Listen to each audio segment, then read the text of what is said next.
Hello दोस्तों, कैसे हैं आप सब लोग। आज जो हमारा टॉपिक है वो डेवलपमेंट ऑफ रिसोर्स का है।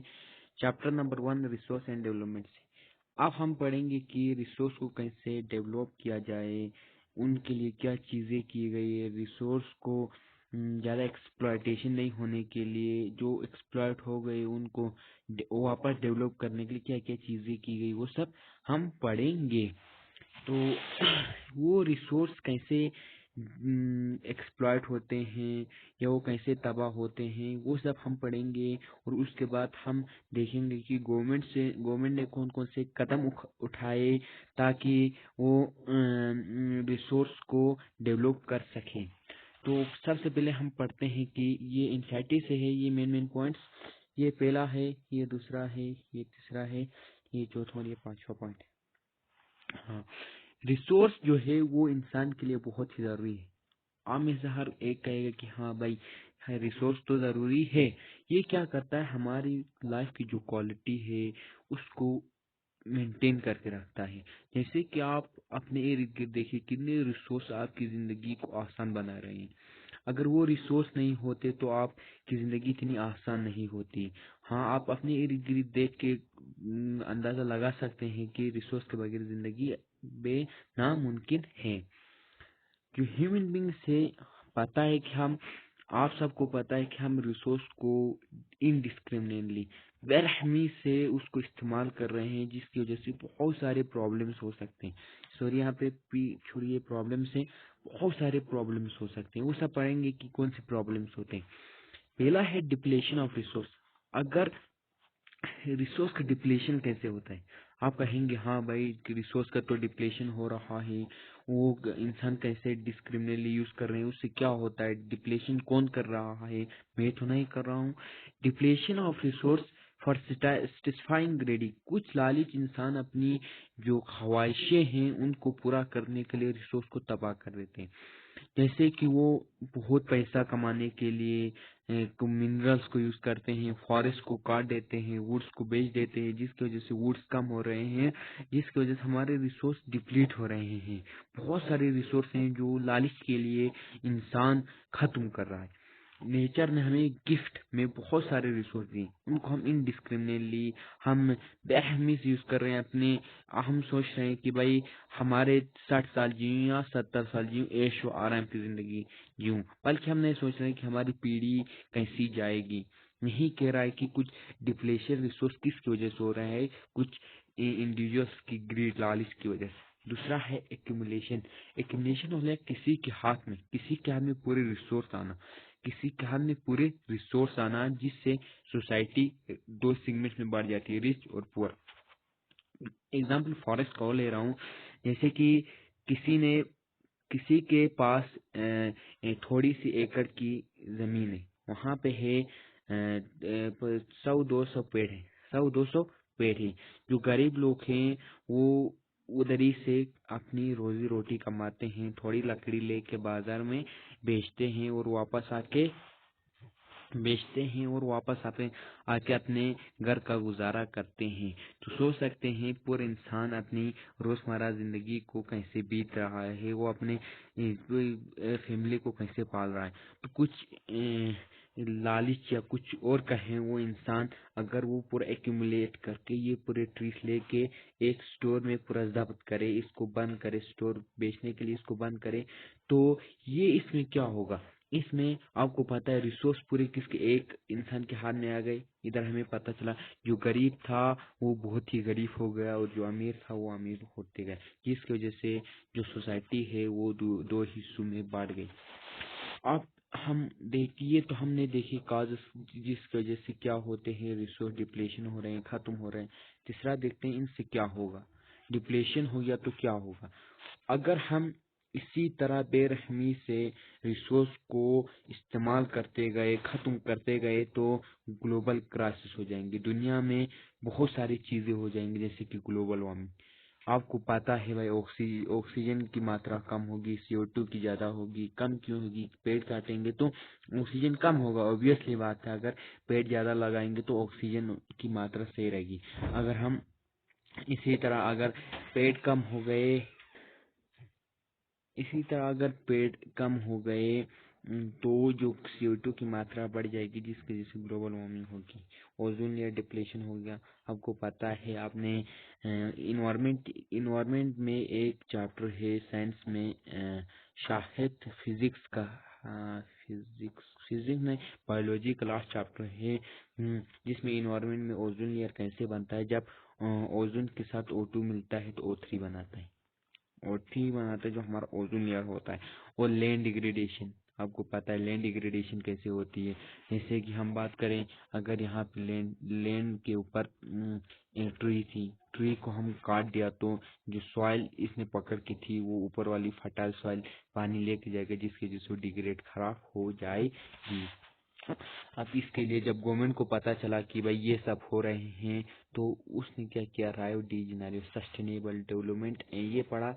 हाँ, सस्टेनेबल डेवलपमेंट, तो आपको पता है वो डेवलपमेंट जिसमें हम क्या अपनी ज़रूरियात को मद्देनज़र रखते हुए हम अपनी ज़रूरत को पूरे कर रहे हैं, मगर हम फ्यूचर के लिए भी बचा रहे हैं। हमने पिछले क्लास में, पिछले पार्ट में पढ़ा कि रिजर्व्स में वहाँ हमने बचाया है।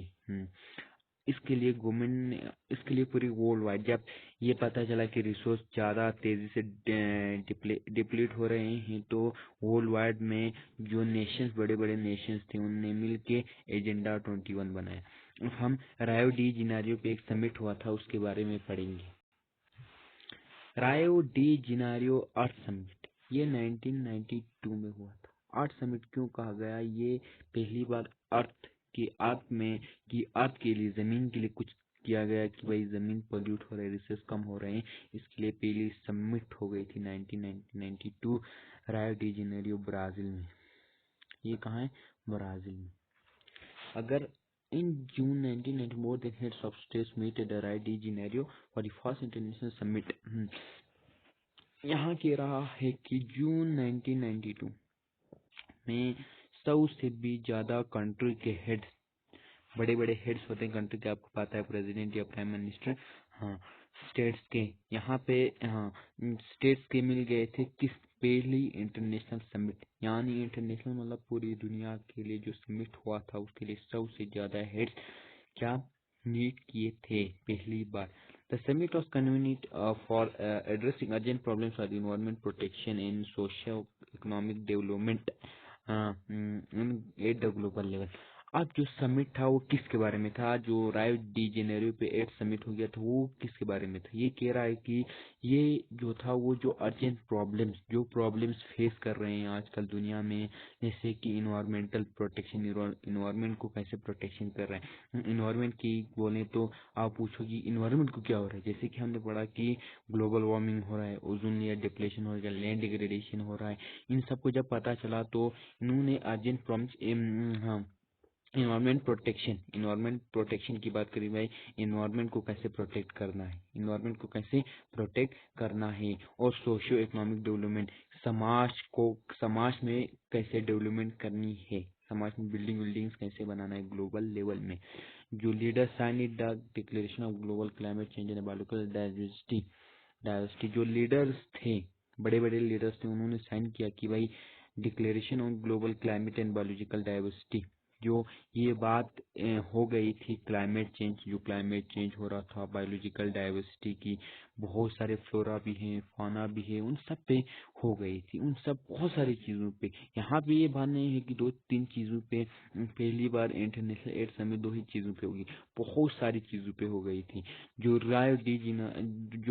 रायो कन्वेंशन था वो किसके बारे, ग्लोबल फॉरेस्ट के प्रिंसिपल के बारे में, जैसे कि फॉरेस्ट को हमें कैसे बचाना है, फॉरेस्ट के लिए हमें क्या करना है। और कहा कि एजेंडा सस्टेनेबल डेवलपमेंट को जीने के लिए, मतलब हम अपनी नीड्स को पूरे करेंगे, खत्म नहीं होगा रिसोर्स, मगर हम फ्यूचर की भी चिंता करेंगे, उनके लिए भी रखेंगे। यहाँ पे क्या किया गया, एजेंडा 21 बनाया गया, मतलब 21 रूल्स बनाए गए, 21 मुद्दों पे बात की गई, 21 मुद्दों पे बात की गई। एक बार फिर से रिकेप करता हूँ, रायो डी जेनेरियो 1992 में रायो डी जेनेरियो पहला अर्थ समिट था ब्राजील में। रायो डी जेनेरियो ब्राजील में है, यहाँ से क्वेश्चन बन सकता है थोड़ा सा। हाँ, जो ये समिट था वो इन्वायरमेंटल प्रोटेक्शन और socio economic development global level पे जो क्लाइमेट चेंज हो रहा था उस पे था। और जो फॉरेस्ट प्रिंसिपल बनाए और कहा कि क्या 21 एजेंडा, यहाँ पे दो एजेंडे नहीं दिए गए हैं, एजेंडा 21 मुद्दे, बहुत सारे मुद्दे थे। उसके लिए एजेंडा 21 कहा गया। उसने कहा कि हम 21वीं सेंचुरी तक हम एजेंडा 21 को हासिल करेंगे। हाँ, ये आपको पता चल गया। ये देख सकते हैं डेवलपमेंट रिसोर्सेस, हमने पढ़ा कि डेवलपमेंट ऑफ रिसोर्स, हम रिसोर्स को कैसे डेवलप किया देखते हैं। मैंने पहले ही बोला था आपको कि इंटरनेशनल समिट हुआ था जिसमें रिसोर्स डिप्लीट हो रहे हैं, उनको बचाने के लिए बहुत सारे डेवलपमेंट और भी डेवलप करने के लिए बहुत सारे मुद्दे उठाए गए। हाँ, उसके साथ आप फिर हमने पढ़ा कि भाई इंसान को जो रिसोर्स है वो बहुत ही जरूरी है, उसके बगैर इंसान की जिंदगी बहुत नामुमकिन है। और हमने कुछ वेज से पढ़े जिसकी वजह से क्या हो रहा है कि डिप्लेशन हो रहा है, रिसोर्स खत्म हो रहा है। पहले लालच की वजह से, दूसरा कि सोसाइटी, दूसरा है एक्युमुलेशन ऑफ, किसी के हाथ में पूरे रिसोर्स आना, तीसरा है जिसकी वजह से ग्लोबल इकोलॉजिकल क्राइसिस होते हैं। फिर हमने सस्टेनेबल डेवलपमेंट पढ़ा। सस्टेनेबल डेवलपमेंट को आप कहीं से यूट्यूब सिलाई में लिंक प्रोवाइड कर दूंगा, वहां से देखना। सस्टेनेबल डेवलपमेंट हो गया वो डेवलपमेंट, यहाँ पे मैं लिख नहीं सकता क्योंकि यह थोड़ा सा बड़ा लिखता है। वो डेवलपमेंट जिसमें हम क्या प्रेजेंट में हम अपनी नीड्स को पूरा कर रहे हैं, कंप्रोमाइज, हम फ्यूचर पे कोई कंप्रोमाइज नहीं कर रहे कि उसके लिए कुछ नहीं रखे, उसके लिए भी रख रहे हैं। फिर हमने राय डी जिनारियो 1999 एट समिट। फिर एजेंडा 21, हम एक अलग सा टॉपिक लाऊंगा, छोटा सा टॉपिक 2-3 मिनट का होगा, वो देखना जरूर। So thank you for watching.